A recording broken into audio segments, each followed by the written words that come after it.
Kamusta mga ka-Clover? Ang video po natin ngayon ay ang mga malas na gawain sa loob ng bahay, mga pamahiin at paniniwala. Sa maraming kultura, lalo na sa Pilipinas, may mga paniniwalang nagsasabing ang ilang gawain sa loob ng bahay ay maaaring magdala ng malas o negatibong enerhiya. Bagamat walang siyentipikong basihan or patunay, marami pa rin ang sumusunod sa mga ito upang makaiwas sa hindi magandang kapalaran. Ang ilan sa mga pamahiing ito ay may kaugnayan sa swerte, kayamanan at kapayapaan sa tahanan. Narito ang ilan sa mga itinuturing na malas na gawain sa loob ng bahay at ang kanilang mga paliwanag. Mga ka-Clover, huwag nang mag-alinlangan pa dahil ang taong umiiwas sa malas ay dapat mag-ingat, alisin at baguhin ang mga nakagawiang gawain na hindi natin alam sa loob ng bahay. Dahil ang lahat ng bagay ay may espiritu ayon sa Feng Shui.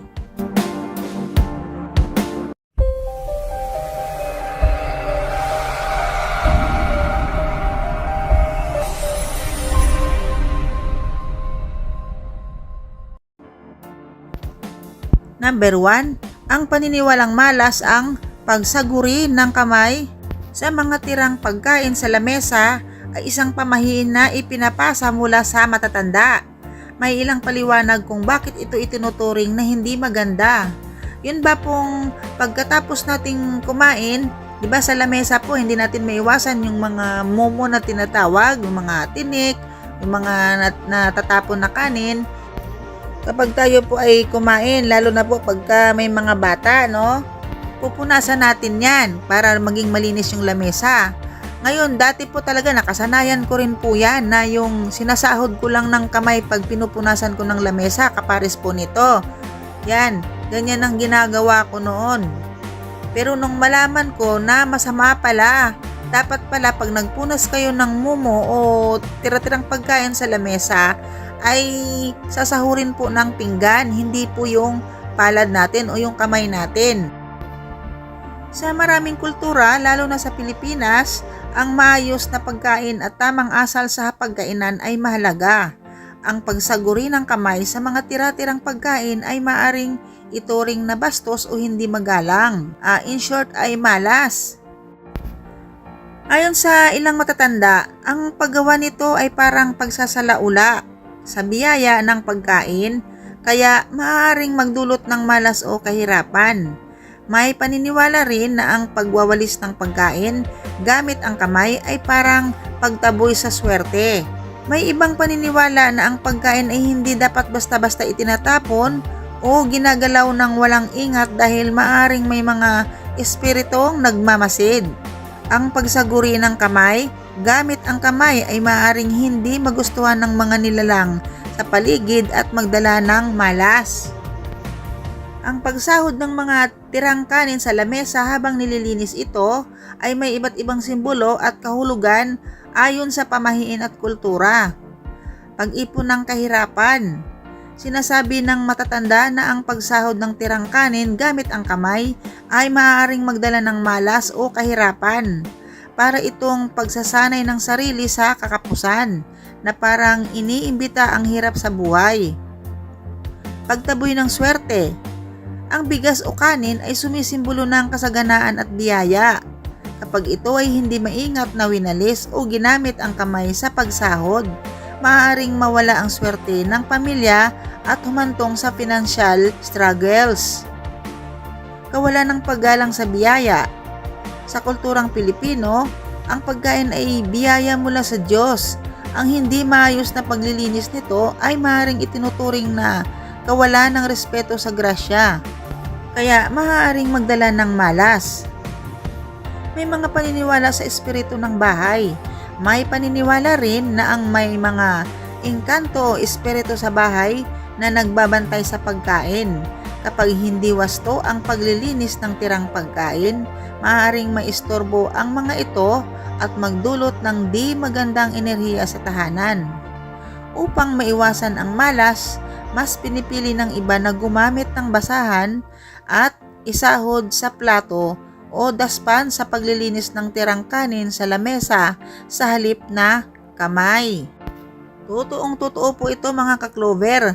Dati po ganito talaga lagi ang ginagawa ko kapag ako'y naglilinis ng lamesa. Konti lang naman kasi yung mga natatapon na mumo o kanin. Sinasahod ko na lang po ng kamay pag pinupunasan namin ng basahan. Kaya nung nalaman ko po ito ay binago ko na rin po. Total, alam naman natin kung anong masama na gawain sa loob ng bahay. Sundin na lang po natin para gumaan ang ating pakiramdam. Ano mga ka-Clover, ginagawa nyo rin ba ito? Number 2, ang mga paniniwalang malas ng pagpapahiram ng walis ay isang lumang pamahiin sa Pilipinas. May ilang paliwanag kung bakit ito itinuturing na hindi maganda. Paglipat ng swerte.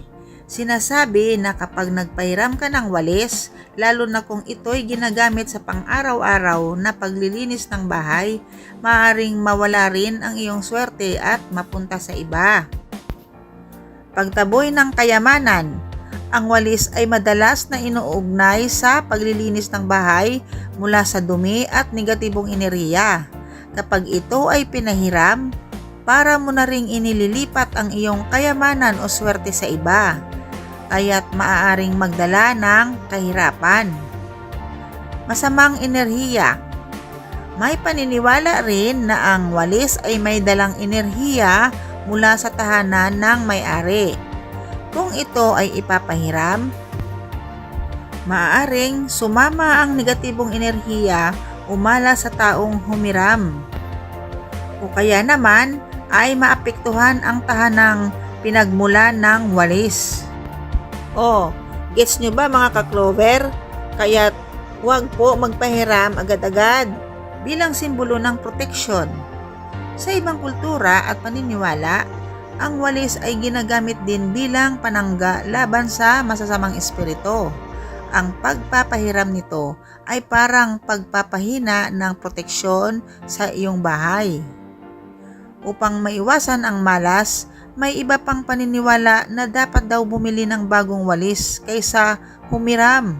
O kung talagang kailangang ipahiram, dapat hingin ito na may kapalit, kahit barya, upang hindi mawala ang swerte. Yun po mga ka-Clover. Halimbawa lang naman po meron kayong kapitbahay bagong lipat. Tapos nakalimutan nila ang pagdala ng walis. Tapos nakikipagkaibigan sa iyo yung iyong kapitbahay at humiram po sa inyo ng walis at hindi naman nila alam ang mga kasabihang ito. Dapat po may gagawin po kayo para alam din po nila kung willing din po kayong magpahiram ng inyong walis. Para hindi mapahiya ang iyong kapitbahay na nanghihiram sa iyo ng walis, sabihin mo na lang sa kanya ng ganito, na magpalit barya kasi ganito po, ipaliwanag mo sa kanya. Ang ibig sabihin po ng palit barya, hingian nyo po yung nanghihiram sa iyo ng walis ng kahit piso. Ganun po, para maiwasan ang malas. Sa kulturang Pilipino, ang walis ay may malalim na simbolismo na may kaugnayan sa paglilinis, kasaganaan at swerte sa tahanan. Dahil dito, maraming pamahiin ang nagsasabing malas ang magpahiram ng walis sa ibang tao.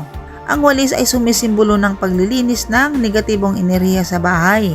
Kapag ito ay pinahiram, naniniwala ang iba na kasabay nitong nalilipat o naililipat ang swerte at kasaganaan ng may-ari sa ibang tao.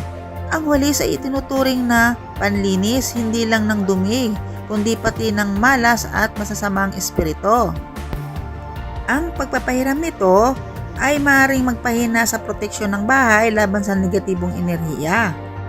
Dahil ang walis ay konektado sa pera at kabuhayan. Kapag ito ay ipinahiram, para mo na ring ipinasa ang iyong kayamanan sa iba na maaaring magresulta ng pagdaloy ng pera palabas sa inyong tahanan. So sa akin naman po mga ka-Clover, wala pa naman po akong na-encounter or naalala na nanghiram sa akin ng walis yung aking kapitbahay.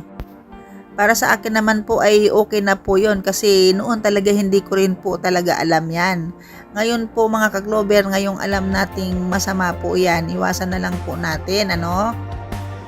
Kaya ito'y sinasabi ko sa inyo na bagamat ito'y isang pamahiin lamang, marami pa rin ang sumusunod dito bilang bahagi ng tradisyon at pag-iingat sa swerte ng tahanan.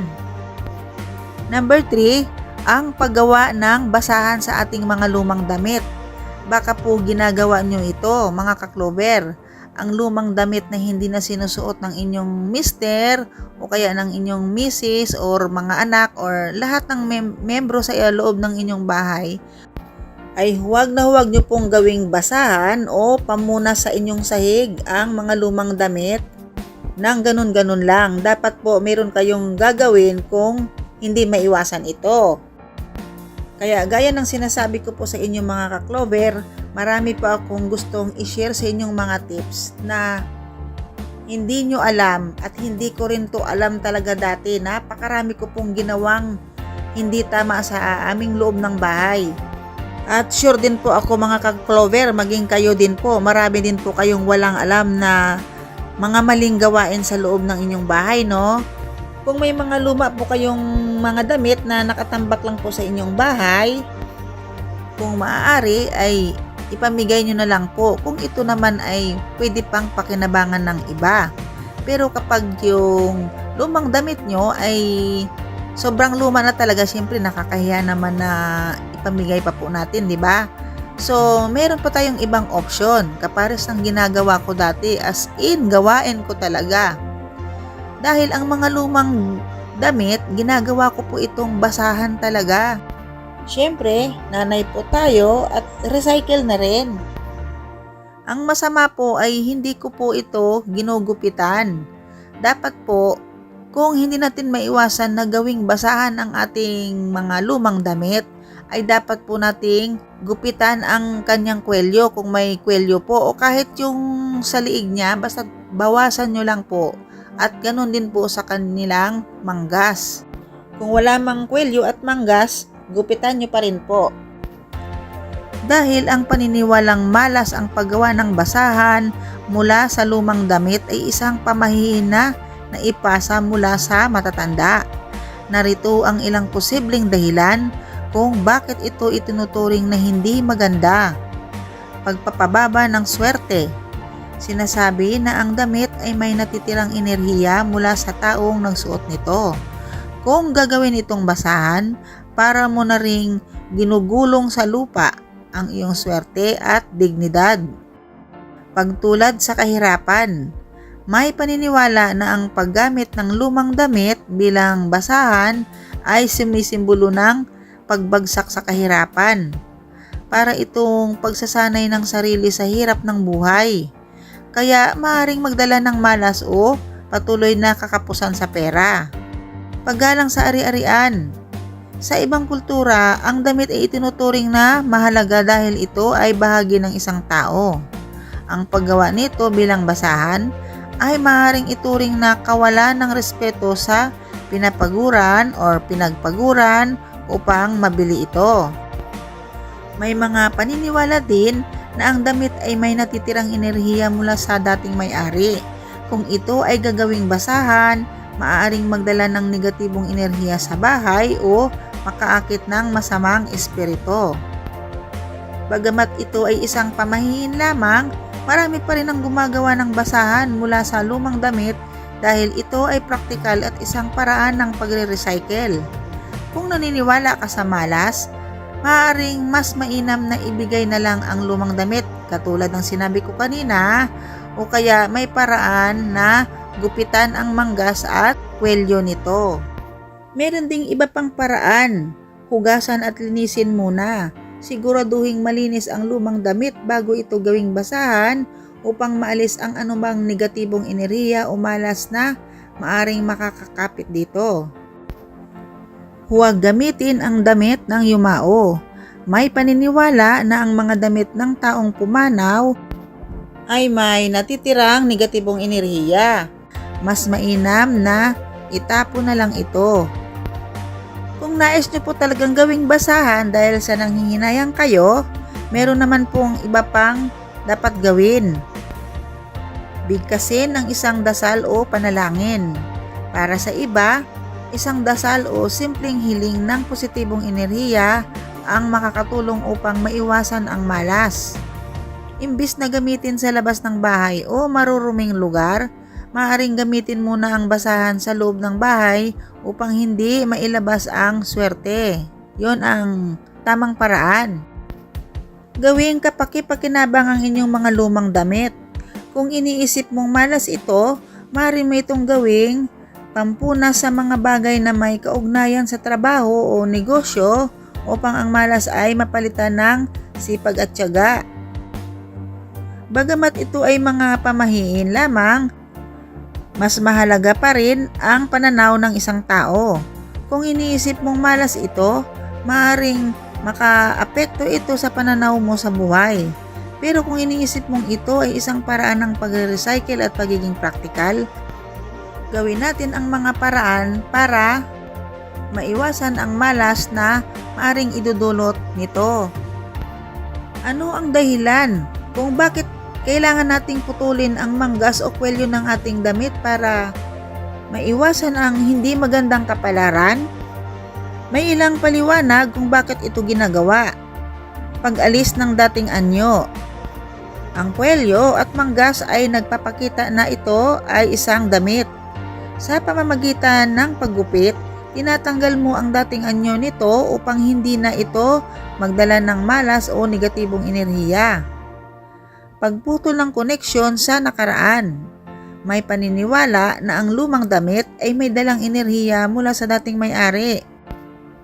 Ang pagputol ng ilang bahagi nito ay sumisimbolo ng pagputol ng anumang malas o negatibong impluensya.